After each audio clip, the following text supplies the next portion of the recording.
Hello everyone, it's Allison with the Everyday Scrapbooker, dropping in to share with you a technique and process video. I am working with watercoloring today. I'm using close to my heart's watercolor paints. You can see me with the sprayer on my water bottle. I'm just using some of the water from the water bottle to fill my little jar right there with water. Watercoloring is really easy to do, especially the way that I'm using it today. I'm just going to cover the sheet of watercolor paper with color. I'm focusing mostly on greens, blues, and yellows. And once that's dry, I'm going to be cutting leaves from it. I'm just going to show you a short clip of the watercoloring just to give you a general idea of how I did it. And then we'll jump into creating the layout, which is the whole purpose of today's process and technique video. Applying watercolors for this technique is really super simple. You don't have to worry about being really neat and particular in terms of placing the color down. There's no right or wrong way to do it. Just put the color where you want. Make sure you cover every inch of your watercolor paper and then dry it thoroughly before you move on to the cutting stage, which we'll be getting to in a little bit. I'm only showing you a short portion of covering this paper in watercolor just to save time and prevent you from boredom, because it will get pretty boring even though I have the video sped up. I'm sticking with the neutral color palette for this project because a picture that I'm going to be using in the layout was taken in the summer and I wanted to use colors that supported that. So I'm sticking with blues, greens, and yellows. And I'm also going to be using leaf thin cuts to cut images from this watercolor paper, but that'll be coming in just a little bit. Now I'm going to be using my heat tool just to help speed up the drying process. I only covered a small portion of this paper, but did end up covering all of it. I did that off camera just to save some time. Also saving time by using the heat tool to speed up the drying process. I also did all the cutting off camera as well, just to save some time. I did use the layered leaves thin cut set from Close to My Heart to cut most of the leaves. For this layout, I used both the positive and the negative thin cuts from that set to cut the maple leaf and then one of the other leaves. The third leaf that I used, that you're going to be seeing in this video, actually was cut with my Cricut. And it was sort of the same idea. I had a positive and a negative coordinating image in it, and I thought that would work well with the two other leaves that I had already cut. So the positive image was cut from the watercolor paper, and the negative image for all of the leaves is cut from white cardstock. That really great wood grain image in the background as well, it's attached to a white daisy base, was also cut with my Cricut, and I cut that from almond cardstock from Close to My Heart. All of the products that I used today in this video is going to be linked down at the bottom in the description box, so look for those there. I'll also have close-ups of this layout at the end of the video as well, so make sure you stick around for that. I had two pictures of my daughter that I had wanted originally to use in this layout, but as I went along, I actually felt that just one was sufficient enough. The other one was going to get lost and we weren't really going to notice it anyways, so I ended up pulling that off. Before I glued the wood grain image into the background, I traced a circle onto the white base and was able to use that as a guide after I got the wood grain paper attached to the layout. It still kind of poked through or peeked through, so it was still easy to use that as a template to, or really as a guide to lay the leaves around the page in a circle. While I was playing around with placing the leaves down in a circle, I ended up pulling the picture out and putting it in the bottom right of the layout. I felt that it worked better down in the bottom, and also I layered it over top of the leaves instead of layering it underneath, because I felt like that looked a bit better as well. There was no particular order to which way or direction I put the leaves on the layout base. I just put them down any old which way and then layered the picture over top of it. Yeah, I really like the picture down in that bottom right better than the top right.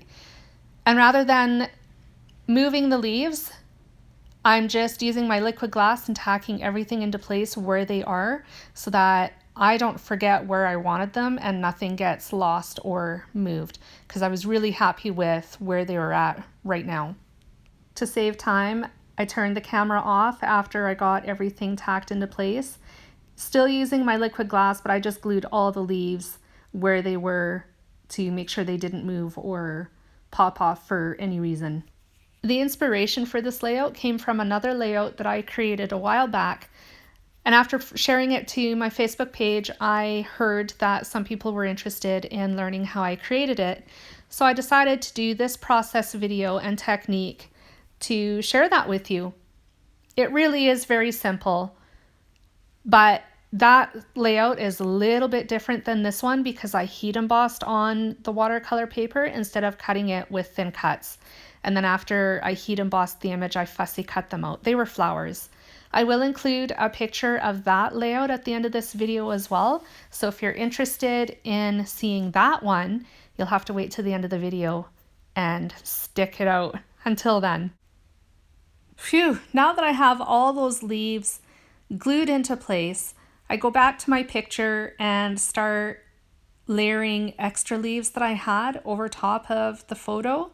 I'm just trying to figure out where I want them and which leaves are going to go where. It's basically the same thing. I just repeated myself. I did know, however, that once I figured out where everything was going to go, I was going to add some dimension to those extra leaves by popping them up with some foam adhesive. You can see me adding them to the maple leaf at this moment, just to add a little bit of separation and dimension from the rest of the leaf wreath in the background. Gosh, I really can't get over how pretty and airy and bright and happy all the colors are in this layout, especially the watercoloring in the leaves. They are just so pretty. I don't know why I don't do this more often. Even though it is a really simple technique, it is time consuming. So that's probably why I don't do it more often than I do. But when I do sit down to create layouts like this, they are so much fun to create and put together. Every time you do watercoloring, the outcome is always, always different. So I'm still playing around with leaf placement. I think I have pretty well decided that the maple leaf is going to go in the top right-hand corner of the picture, and then the more pointy one, whatever leaf that is going to go underneath it. But before I do that, I have decided to layer some cardstock underneath my photo. So I'm just going to place the picture on some white cardstock. It's slightly larger than the 4x6 inch picture, and then that's going on top of sapphire cardstock. All these products are close to my heart. After I have the mats on it, I'm going to throw some foam squares back there so that I can tuck some things underneath the picture, like some sewing thread that's coming later on. I'm also going to put some torn paper strips that I had in my stash on either side of the picture as well as some stencil sheets, just a little bit of scrap stencil sheets that I had left over. That'll be layered over top of the torn pattern paper. So I'm happy with the leaf placement. I'm just throwing some foam squares on that maple leaf, and then the other one is going to be layered along with it.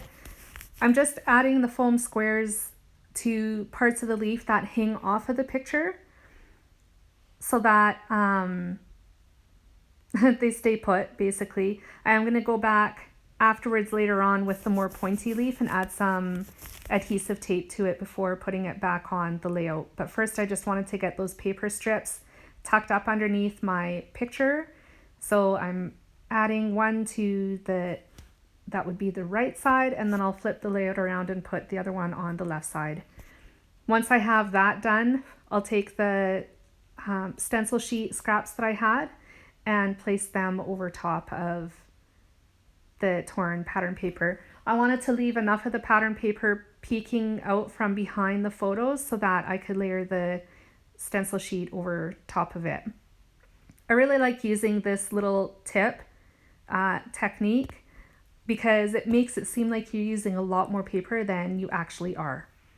It's kind of smart, isn't it? It also really stretches the life of your paper. So if you have paper in your stash that you are really struggling with parting with, this is the perfect thing for you to use in your crafting, so you can really stretch that out and keep it forever and ever if you want to. Oh, really, you guys? I'm floored by this layout. Every time I look at it, I'm just like, wow. I almost feel like it belongs on a magazine cover somewhere. So I just pulled out some older, close to my heart embellishments.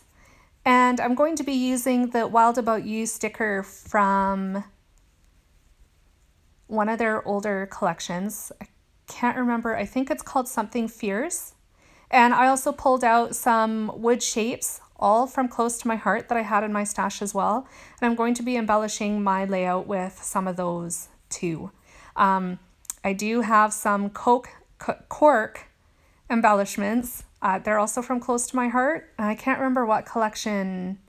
Truly Grateful, I think. Don't quote me. These are all past collections, so I'm having trouble remembering them.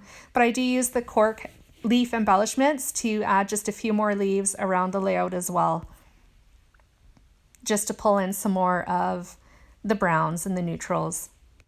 And as always, I layered the title, because it's a sticker, on some scrap white cardstock and then fussy cut that out so I could move it around until I'm absolutely certain it's going to live in that bottom left-hand corner of the picture.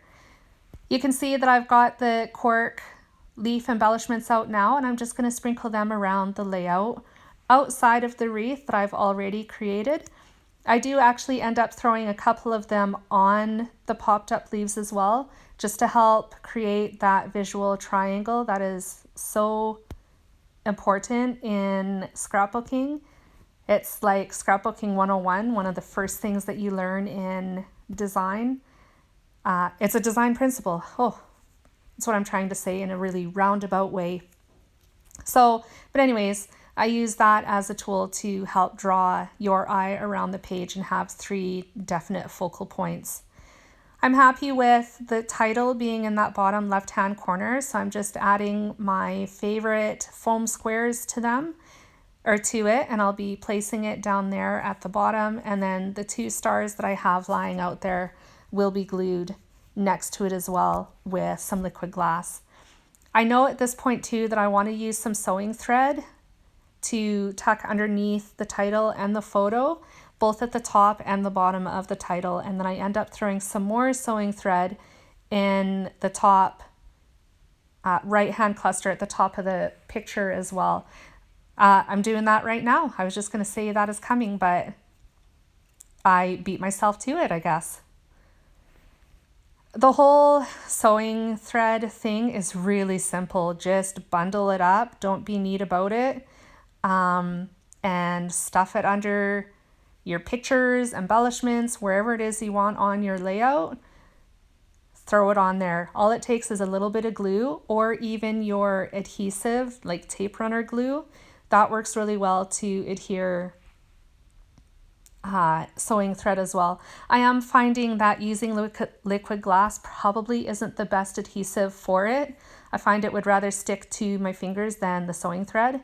So I end up switching from the liquid glass to my tape runner, and that seems to work just as well. I've got to give props to Missy Whitten. If any of you follow her on YouTube, she is the one that turned me on to using the sewing thread. And I think it's ingenious. I love it, and have started trying to add it to each of my layouts in the very recent past. So here you can see that I'm trying to adhere more sewing thread to the bottom of the title, but this is where it gets really messy and just wants to stick to my fingers and doesn't want to actually stick to the layout. So I used my tape runner to stick it there instead. And I'm going to end up doing the same in the top right hand corner as well. So fussy. Oh. I also noticed that the title could probably use a little extra adhesive too, so I used the liquid glass just to tack the bottom part of the title to the picture. I would describe my scrapbooking style as probably fairly eclectic. Just recently, I've really been sticking to watercolors and trying different techniques and, you know, that sort of thing, which is great. And I'm probably always going to be sticking to that. And I'm also very clearly a clean scrapbooker. I'm not messy by any means. But I'm eclectic in terms of pulling items from different collections to create a page, rather than sticking with one collection and using all of the items within that collection. So like the stamps, the stickers, the paper, the embellishments, that sort of thing. I find it too restrictive. And I have a much easier time creating when I can pull things from a bunch of different collections to help tell my story. And that's what I've done here as well. I've used a couple of collections already from Close to My Heart, and I'm about to pull another one in as well to help finish embellishing my layout. I'm just sticking the stars down right now, and once that's done, I'll be looking for other items from my stash to help embellish the layout. If you notice me shaking the liquid glass, that is a way to get the glue from out of the nozzle. I have a special attachment on my liquid glass. It's a fine tip applicator. You're supposed to shake it and bang, well, not shake it, but bang it on your work surface to get the glue out of the nozzle so it doesn't dry there and clog it up. If that does happen, there is a little pin that sticks inside it that's attached to the lid, and you can use that to help clear it out, or use warm soapy water. So here is the last collection that I have pulled for embellishing my layout. I think this is So Much Happy, I believe. It's another past collection from Close to My Heart. And I'm just pulling the blues and teals phrase stickers from it to plop on my layout. I'm just trying to figure out where this little one is going to go right now. I can't remember at the moment where I end up putting it, but it does go somewhere on the layout. Don't worry about that. A family friend of ours owns an acreage just outside of the town that we live in, and we have kind of gotten into the habit of going out there and camping every so often, just for the weekend.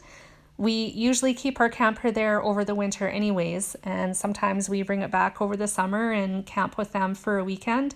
And the picture that I'm scrapbooking today happens to be just one of those weekends. I had snapped a picture of my daughter coming outside just after she had woken up. She was still in her pajamas, and she was not really happy with me for catching a snapshot of her. She doesn't like having her picture taken, but she's going to have to get used to it because her mother is a scrapbooker. But the idea that I had in my head for scrapbooking this layout was not camping themed.